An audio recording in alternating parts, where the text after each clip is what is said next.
So, more than 2,000 years ago, Socrates actually warned everyone that this new, highly disruptive technology was going to just absolutely destroy human memory. Oh, yeah, he was completely terrified of it. Right. He argued that if people adopted this thing, they would become, forgetful and lazy. Like they'd rely on external crutches instead of their own internal intellect. Which is so funny to think about now. It really is, because the technology he was so panicked about was writing. He literally thought writing things down would ruin our minds. Yeah, that writing was the ultimate brain drain. Exactly. And it's just fascinating to look back at that historical panic because, well, today we are caught in the exact same kind of frantic anxiety, just, Yeah. With a new target. Yeah, we are. The target is AI now. Right.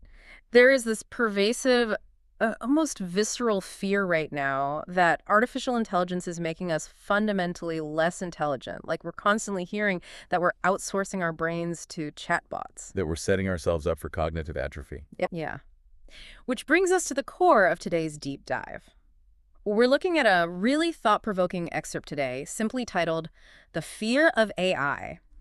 And our mission for you, the listener, is to basically cut through this modern panic. Mm-hmm. We're going to figure out whether AI is actually, the ultimate brain drain of our generation, or if society is just completely misunderstanding what the mechanics of learning actually look like. Which I think is a huge part of the problem. Definitely. Okay, let's unpack this, because to figure out if this fear is justified, we have to look at what we are actually offloading to the machine. Right, and it's a very natural human reaction to panic Mhm. at any technology that reduces cognitive friction. Yeah. Like when you see a machine that can instantly summarize a dense, 300-page textbook or generate a coherent essay in like 4 seconds, the immediate assumption is that the human brain is just powering down. We assume we're cheating somehow. Exactly. We have this deep-seated belief that if learning doesn't involve intense, frustrating struggle, well, then it somehow doesn't count. Right. We constantly conflate the struggle to acquire information with the actual processing of it. But the central argument in our source material makes this crucial distinction about what cognitive offloading really is. Because it's not a new concept. Not at all. The text points out that this panic confuses easier access to knowledge with a loss of underlying capability.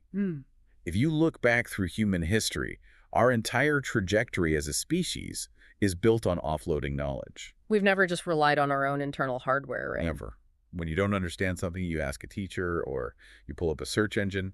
Nobody normally argues that a person becomes stupid just because they read a book to figure out how to fix a carburetor. Yeah, that would be ridiculous. Right. So the text challenges us to explain why we are suddenly applying this completely different standard to AI.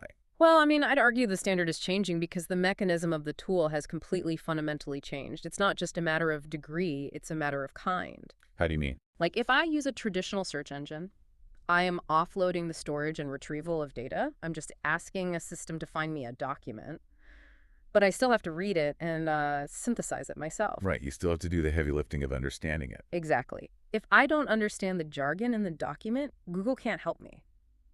But AI feels much more threatening because we aren't just offloading the storage, we are offloading the synthesis. We're asking the machine to do the actual processing of the data. And that right there, that is the crucial pivot point. And it highlights a major concept from the text, which is the massive gap between knowing a subject and effectively teaching a subject. Oh, yeah, those are two very different skills. Completely different. The source uses this classic example of a brilliant mathematician. So this person might be an absolute genius in their field, right? Yeah. Flawless calculations. They completely understand the underlying architecture of a complex theorem. But they can't explain it to save their life. Exactly. When they stand in front of a classroom of novices, the entire room is just lost. They suffer from the curse of knowledge. They've forgotten what it feels like to not know the material, so they just can't bridge the gap for a beginner. Oh, man. We've all sat in that classroom. The instructor is doing mental gymnastics on the chalkboard. They're skipping steps because it's obvious to them, and you're just sitting there trying to figure out where the X even came from. Yes, exactly. But then after class, a fellow student who maybe just learned the concept yesterday pulls you aside, and they explain the exact same theorem, but they use, simple terms or maybe a sports analogy, and suddenly it just clicks. Right. And that second student doesn't know more math than the professor. No, not at all. They just have a better grasp of the translation needed to get it into your brain. Which is why what's fascinating here is how the text applies that exact dynamic directly to AI. Hmm. It describes AI not as a replacement for the professor, but as the ultimate educational translator. Educational translator. I Um, like that. Yeah. And if we look at how large language models actually function under the hood, it makes perfect sense. Yeah. They aren't just retrieving static facts. They are using probabilistic mapping to connect highly technical jargon to everyday language. Oh, wow. Yeah, they are literally mapping the relationship between complex concepts and simpler concepts. So an AI can seamlessly sit between the raw, dense knowledge of the world and the specific idiosyncratic understanding of the individual user. It's kind of like the difference between being handed a static topographical map versus having a hyper-observant passenger in your car. Yeah, that's a good way to look at it. Yeah, like traditional sources of information that's like someone handing you a highly detailed map. Yes, all the data to reach your destination is technically on the paper, Sure. but you still have to figure out how to orient yourself and read the legend and apply it to the actual road. AI is like a passenger giving you turn-by-turn directions who adjusts dynamically based on the specific traffic you are sitting in. Right, it adapts to you. Exactly. If you take a wrong turn, the passenger doesn't just hold the map closer to your face and yell the same instructions louder. They immediately recalculate a new route based on exactly where you are standing in that moment. And that dynamic recalculation has massive implications for how we structure learning. Because an effective teacher doesn't just provide an answer. They provide the specific pathway that a radically unique brain needs to reach that answer. Because everyone learns differently. Exactly. One person needs to see the problem broken down into 5 microsteps. Another person needs a visual metaphor about water flowing through pipes. Someone else just needs the historical context of why the problem matters in the first place. And the AI can just morph to fit that. Yes, it can morph its explanations infinitely until it finds the exact cognitive key that unlocks the concept for that specific learner. But, if we accept that AI acts as this incredibly adaptable translator, we run straight into a wall regarding how society currently handles education. Absolutely. Because if the translation of knowledge can be infinitely customized to the individual, the whole concept of learning at an average pace suddenly feels incredibly outdated, like maybe even damaging. It does. Right now, practically every educational and corporate training system we have is built around the logistics of the group. Which, to be fair, has historically been a logistical necessity. Hmm. I mean, a single instructor managing 30 people in a room is forced by the laws of physics and time to operate at the median. They have to teach to the middle. Exactly. They have to constantly balance the needs of the slower learners who are struggling with the basics against the highly advanced learners who are ready to move on. Mm. It is a totally understandable constraint of human-led education, but it inherently means the instruction is almost never optimal for any single individual in that room. It's a compromise. Always a compromise. And the text highlights a very specific, painful example of where this compromise breaks down. It brings up this hypothetical child who is a chess prodigy. Mhm. So this kid has a massive, unusual aptitude for spatial reasoning and strategy. They decide to join the school chess club to learn more. But the club, by necessity, has to cater to absolute beginners. Right. So this highly advanced kid is sitting there being forced to review how a pawn moves, knowing they will be stuck learning concepts they already intuitively grasp for like the next 6 months. And the inevitable result is that the child becomes incredibly bored, they get restless, and eventually they just quit. Which is so sad. It is.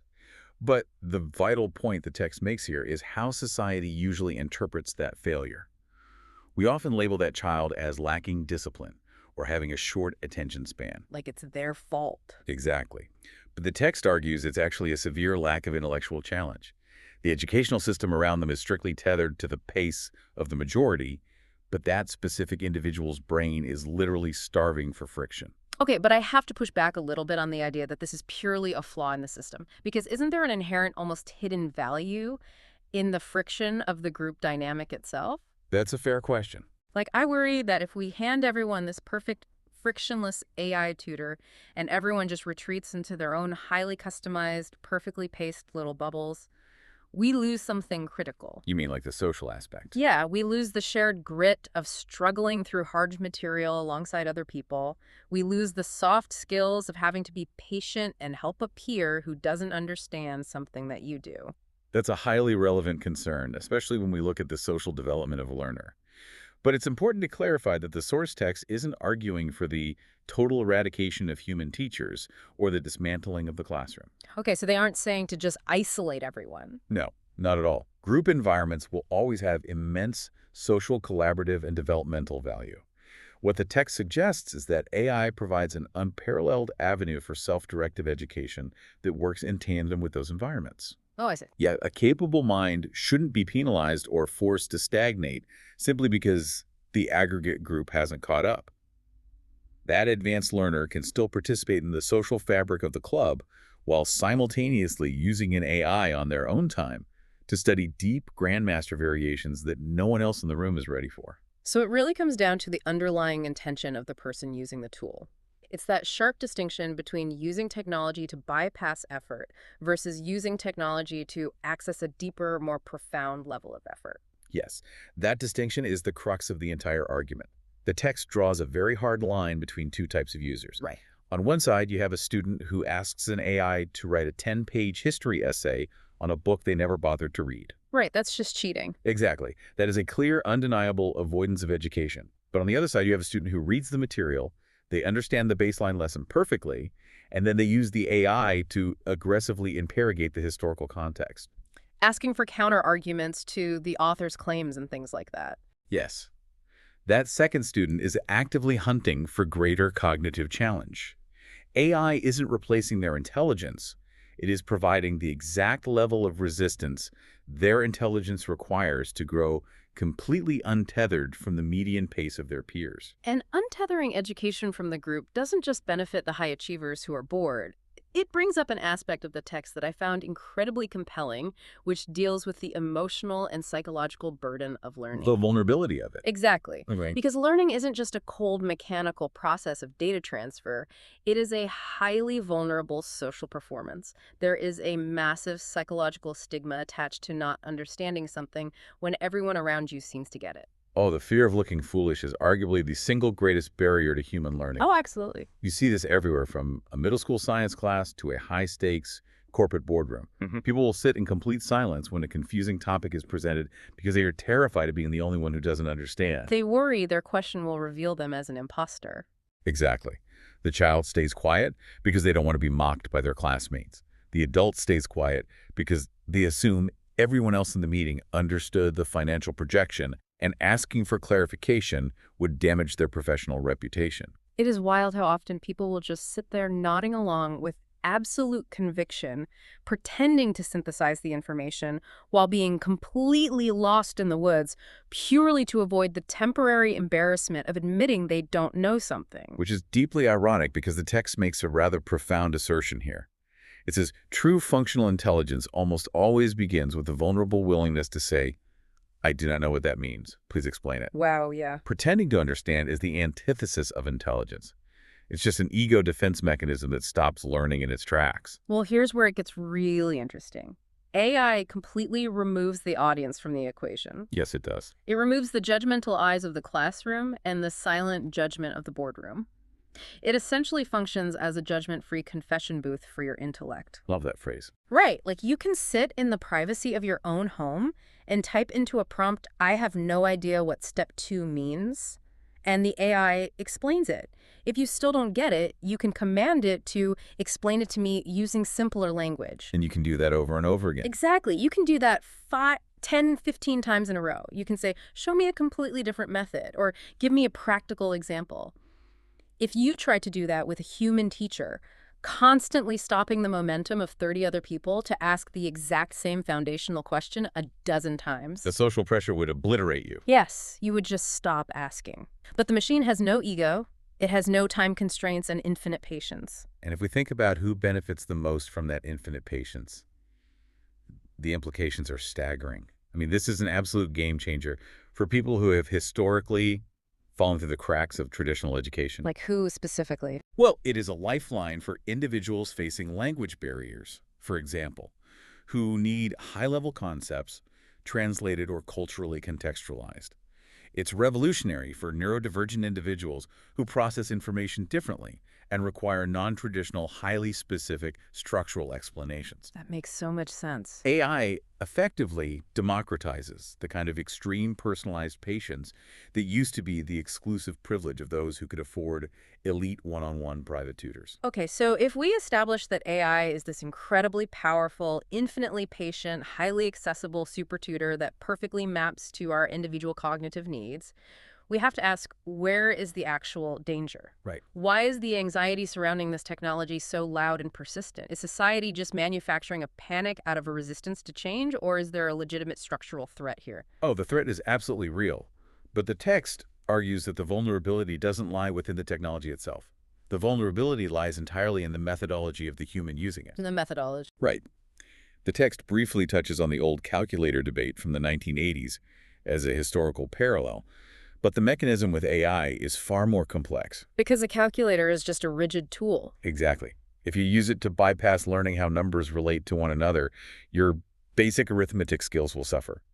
But if you understand the underlying math, the calculator allows you to engineer skyscrapers. The tool is just a lever. Yes. Right. The danger with AI, however, is that it doesn't just give you a numerical output. It gives you a synthesized, highly persuasive narrative. And that is exactly where the offloading of processing becomes terrifying, because unlike a calculator, an AI hallucinates. In time. A calculator doesn't confidently spit out that 2 + 2 = 5 and then write 3 beautifully structured, grammatically flawless paragraphs citing a fictional 19th century mathematician to prove it. No, it definitely doesn't. AI models can make massive logical leaps. They can completely overlook vital context. They can present incredibly uncertain or entirely fabricated information with absolute unwavering confidence. Which is precisely why the text emphatically insists that the tool cannot be allowed to replace the thinking.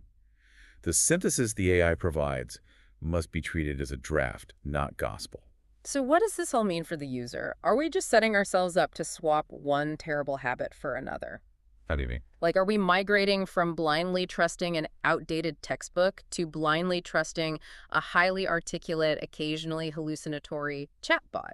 Because if we're offloading the synthesis, it feels like we are inherently lowering our defensive shields against misinformation. This raises an important question about the future of education itself. Because if we want to avoid the trap of blind trust, we have to completely restructure how we train people to interact with information. We have to lean aggressively into the necessity of critical thinking. The text argues that the goal is no longer just training people to use AI to find answers. The fundamental goal must be training people to systematically interrogate AI. We have to question the machine. Exactly. We can never treat these models as unquestionable oracles, especially when dealing with critical domains like medicine law or structural engineering. It's a complete shift in the cognitive workload then. The effort is no longer in finding the answer. The effort is in forensically evaluating the answer you are given. That's a great way to put it. It's like sparring with a partner in a boxing ring. You don't just passively take the punch, you have to actively analyze where the punch came from, how it was thrown, and how to counter it. Exactly. And that shift requires a totally different kind of curiosity. Yeah. If you ask an AI, what is the answer to this complex problem, and you just copy and paste the output, well, yes, you are engaging in profound intellectual laziness. You are letting your muscles atrophy. You really are. But a truly critical mind uses the AI as a starting point. They ask the machine, why is that the answer? What empirical evidence actually supports this? What is the strongest opposing argument to the summary you just gave me? Asking for its flaws. Right. Where are the most likely flaws in your logic? Pushing back on the AI, challenging its output, forcing it to provide alternative frameworks, that is not the death of human intelligence. Yeah. That is human intelligence being rigorously, actively exercised at a higher level of abstraction. And ironically, because the AI is prone to hallucinations and extreme confidence, it actually serves as the ultimate training ground for skepticism. It really does. It forces the user to learn a lesson that is absolutely critical for navigating the modern information age, which is that a highly articulate, incredibly convincing answer is not necessarily a correct answer. Such an important distinction. So the burden of verification doesn't weaken the educational value of the tool. The burden of verification is the education itself. That is a phenomenal way to frame it. The necessity to verify forces the learner out of passive consumption and into active critical evaluation. It demands that they remain engaged in the cognitive process, even if the friction of initially locating the information has been removed. So synthesizing everything we've pulled from the fear of AI today, The core takeaway is that artificial intelligence is fundamentally an amplifier of human intent. Yes, it scales up whatever you bring to it. Right. It takes whatever habits and motivations you bring to it and scales them up massively. If a person is determined to be lazy, if they want to avoid the friction of thinking entirely well, AI will absolutely accommodate that desire and facilitate their intellectual decline. Absolutely. But if a naturally curious person engages with it, they will use that exact same tool to map the complexities of the world faster and more deeply than ever before. Mm-hmm. A struggling learner can use it as a judgment-free zone to rebuild their foundational knowledge without shame, while an advanced learner can use it to completely shatter the artificial ceiling of their classroom's average pace. Exactly. The greatest threat we face in the coming decades isn't the rise of artificial intelligence. The greatest threat is our own natural ignorance, the stubborn refusal to learn how to actively and critically wield this technology to its absolute maximum potential. The tool is neutral. It dramatically expands the boundaries of what an individual is capable of understanding, but only if that individual is willing to engage in the heavy lifting of critical thought. So to you, the person listening to this deep dive right now, do not let the cultural panic make you feel guilty for using AI to break down complex topics in your own life. No, definitely don't. If you need it to explain a dense legal contract, a chaotic financial document, or a confusing new concept you're trying to master, lean into it, use the translator. But I strongly challenge you to demand more from yourself by asking the AI much harder, far more precise questions. Ask better questions. Don't just settle for the surface-level summary. Ask the machine to identify its own blind spots. Ask it to argue against itself. Flex your critical thinking muscles by interrogating the output. Do not let your intellect atrophy by passively rolling along in the wheelchair of easy answers. And as we wrap up, I want to leave you with one final, slightly provocative thought to turn over in your mind as this technology inevitably becomes more integrated into our daily lives. Oh, I like these. If AI eventually succeeds in allowing every single individual to learn at their absolute maximum personal potential, completely unrestricted by the compromises and median pacing of group instruction, how will society structurally adapt? Wow. What happens to our traditional institutions when we no longer share a baseline standardized average education, but instead transition into a society composed of highly individualized, hyper-accelerated peaks of unique expertise? That is a staggering paradigm shift to consider. It changes the entire architecture of how humans collaborate and solve problems together. And it's vital to recognize that this whole concept can be applied in virtually any environment: businesses, committees, councils, etc.